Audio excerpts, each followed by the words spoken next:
जय माता दी दोस्तों। आज मैं आपको छठ पूजा के बारे में विशेष जानकारी दूंगी।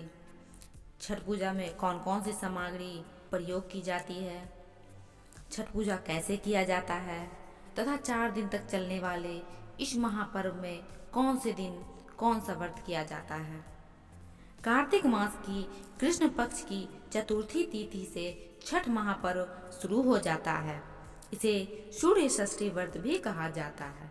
यह व्रत मुख्य रूप से संतान एवं उसकी लंबी आयु, अच्छी सेहत, सुख समृद्धि और मनवांछित फल की प्राप्ति के लिए किया जाता है। 4 दिनों तक चलने वाले इस कठिन त्योहार में छठी मैया की विधि विधान से पूजा अर्चना की जाती है। वर्ष 2021 में छठ महापर्व 8 नवंबर 2021 से प्रारंभ होकर 11 नवंबर 2021 तक होगा। 8 नवंबर 2021 को नहाय खाए, 9 नवंबर 2021 को खरना होगा, 10 नवंबर 2021 को सायंकालीन अर्घ्य और 11 नवंबर 2021 को प्रातःकालीन अर्घ्य के साथ इस महापर्व का समापन होगा। आइए जानते हैं कौन कौन से वो काम जिन्हें छठ पूजा में करना फलदायी माना जाता है। तांबे के लोटे से अर्घ्य देना। छठ पूजा में सूर्य भगवान को अर्घ्य देने की परंपरा है। सूर्य भगवान को तांबे के लोटे से ही अर्घ्य देना चाहिए। बांस के सूप का प्रयोग। छठ पूजा में बांस के सूप का प्रयोग करना चाहिए। इस सूप में ही छठी मैया को चढ़ाने वाली सामग्री रखना चाहिए। इसमें एक दिया जलाना शुभ माना जाता है। जमीन पर सोना। जो महिलाएं छठ का व्रत करती है उन्हें इन 4 दिनों तक जमीन पर चादर बिछाकर सोना चाहिए।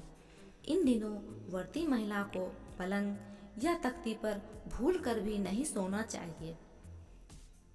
व्रती महिला की सेवा करें। छठ पूजा का व्रत रखने वाली महिला को बहुत पवित्र माना जाता है। मान्यता है कि व्रती महिला की सेवा करने वालों पर छठी मैया बहुत प्रसन्न होती है और उनकी सारी मनोकामनाएं पूरी करती है। इसीलिए छठ व्रत करने वाली महिला की सेवा करना फलदायी माना जाता है। सफाई का विशेष ध्यान रखना। छठ पूजा में सफाई का विशेष महत्व होता है। इसीलिए पूजा के दौरान साफ सफाई का खास ध्यान रखते हुए अपने घर में सात्विकता का माहौल बनाए रखना चाहिए। छठ पूजा के लिए प्रसाद बनाते समय विशेष सावधानियां बरतनी चाहिए। जरूरतमंद लोगों की मदद करें। छठ पूजा में जरूरतमंद लोगों की मदद करने से छठी मैया प्रसन्न होती है। इस पूजा में बहुत सारी सामग्रियों का इस्तेमाल होता है। आपको किसी ऐसे व्यक्ति की मदद करनी चाहिए जो छठ पूजा का सामान खरीदने में असमर्थ हो। इससे आपको पुण्य की प्राप्ति होगी और आपकी पूजा फलदायी होगी। नए और साफ वस्त्र पहने। छठ का व्रत करने वाली महिलाओं को नए और साफ वस्त्र पहनना चाहिए। ध्यान रखना चाहिए कि ये वस्त्र सिले हुए नहीं होने चाहिए। इस व्रत में महिलाएं साड़ी और पुरुष धोती पहनते हैं। लोगों में प्रसाद बांटे। छठ पूजा में प्रसाद का भी खास महत्व होता है। छठ पूजा में प्रसाद बहुत अधिक मात्रा में बनानी चाहिए ताकि इसे ज़्यादा से ज़्यादा लोगों में बांटा जा सके।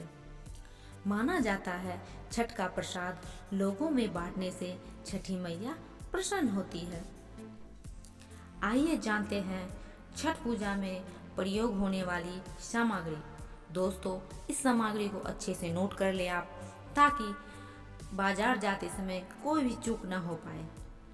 सामग्री है छठ पूजा का प्रसाद रखने के लिए बांस की टोकरी, बांस या पीतल का सूप, एक थाली, पान, सुपारी, चावल, सिंदूर, घी का दीपक, धूप व अगरबत्ती, पानी वाला नारियल, बड़ा वाला नींबू, मूली, अदरक और हल्दी का हरा पौधा, फल में आप कोई भी फल ले सकते हैं, जैसे केला, सेब, नारंगी, सिंघाड़ा, सुथनी, शरीफा। कम से कम 5 फल होने चाहिए। 5 पत्तियों से लगे हुए गन्ने, गुड़, मिठाइयाँ, ठेकुआ, पूरी, खुद के लिए नए वस्त्र, गेहूँ और चावल का आटा, धागे का माला जिसे बद्धी भी कहते हैं, तांबे का लोटा। 4 दिनों तक चलने वाले इस महापर्व का पहला दिन नहाय खाए का दिन कहलाता है। व्रती महिलाएं दिवाली के बाद लहसुन प्याज का त्याग कर गंगा स्नान करती है और नहाय खाए के दिन व्रती महिलाएं स्नान कर पूजा में प्रयोग होने वाले ठेकुआ, पूरी एवं चावल का लड्डू बनाने के लिए गेहूं एवं चावल को धोकर सुखाती है। साथ ही गेहूं और चावल सुखाते समय यह ध्यान रखा जाता है कि वह किसी पशु पक्षी या अन्य किसी प्रकार से जूठा न हो जाए। इस दिन भोजन में व्रती महिलाएं लौकी की सब्जी, चने की दाल एवं चावल खाती है। दूसरा दिन खरना होता है। खरना कार्तिक मास की शुक्ल पक्ष की पंचमी तिथि को मनाया जाता है। खरना के दिन छठ पूजा का विशेष प्रसाद बनाने की परंपरा है।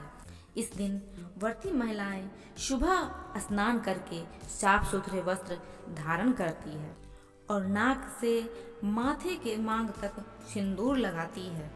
खरना के दिन व्रती महिलाएं दिन भर व्रत रखती है और शाम के समय लकड़ी के चूल्हे पर चावल और गुड़ की खीर, जिसे रसिया कहते हैं, तथा पराठा, जिसे सुहारी कहते हैं, को बनाकर सूर्य देव और छठी मैया की पूजा करके भोग लगाती है।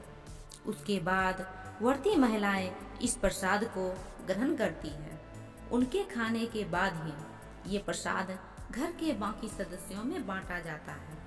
इस प्रसाद को ग्रहण करने के बाद ही व्रती महिलाओं का 36 घंटे का निर्जला उपवास शुरू हो जाता है। माना जाता है खरना पूजन के बाद से ही घर में छठी मैया का आगमन हो जाता है। तीसरा दिन सायंकालीन अर्घ का दिन है। इस दिन व्रती महिलाएं एवं अन्य महिलाएं स्नान ध्यान से निवृत्त होकर ठेकुआ, पूरी तथा चावल के लड्डू का प्रसाद बनाती है। बांस या पीतल के सूप में सभी सामग्री को रखकर उसे बांस की एक बड़ी टोकरी में रखा जाता है और साफ कपड़े से ढक दिया जाता है। बांस की इस टोकरी को डाला कहा जाता है, जिसे शाम के समय किसी नदी, तालाब, पोखर के किनारे परिवार सहित पूजन करने के लिए ले जाया जाता है। साथ ही महिलाएं जाते समय छठी मैया का लोकगीत गाती है। नदी किनारे घाट पर पहुंचकर व्रती महिलाएं स्नान कर सूप में रखे हुए प्रसाद को लेकर खड़ी रहती है और अन्य लोग स्नान करके डूबते हुए भगवान सूर्यदेव को अर्घ देते हुए मंगल कामना करते हैं। इस प्रकार शाम की पूजा संपन्न कर सभी लोग घर वापस लौट जाते हैं। चौथा दिन प्रातःकालीन अर्घ का दिन है। इस दिन पुनः सभी लोग डाला में प्रसाद लेकर छठी मैया का लोकगीत गाते हुए सूर्योदय से पूर्व घाट पर पहुंचते हैं और स्नान कर उगते हुए भगवान भास्कर को अर्घ देकर मंगल कामना करते हुए पूजा संपन्न करते हैं। के बाद घर पहुंचकर व्रती महिलाएं व्रत का पालन करती है। वह प्रसाद सब लोगों को बांटा जाता है। इस प्रकार यह महापर्व संपन्न होता है। आशा करती हूँ कि छठ पूजा पर यह विशेष जानकारी आपको पसंद आई होगी। तो दोस्तों, आप सभी को छठ पर्व की बहुत सारी शुभकामनाएं। छठी मैया आप सबकी मनोकामनाएं पूरी करे।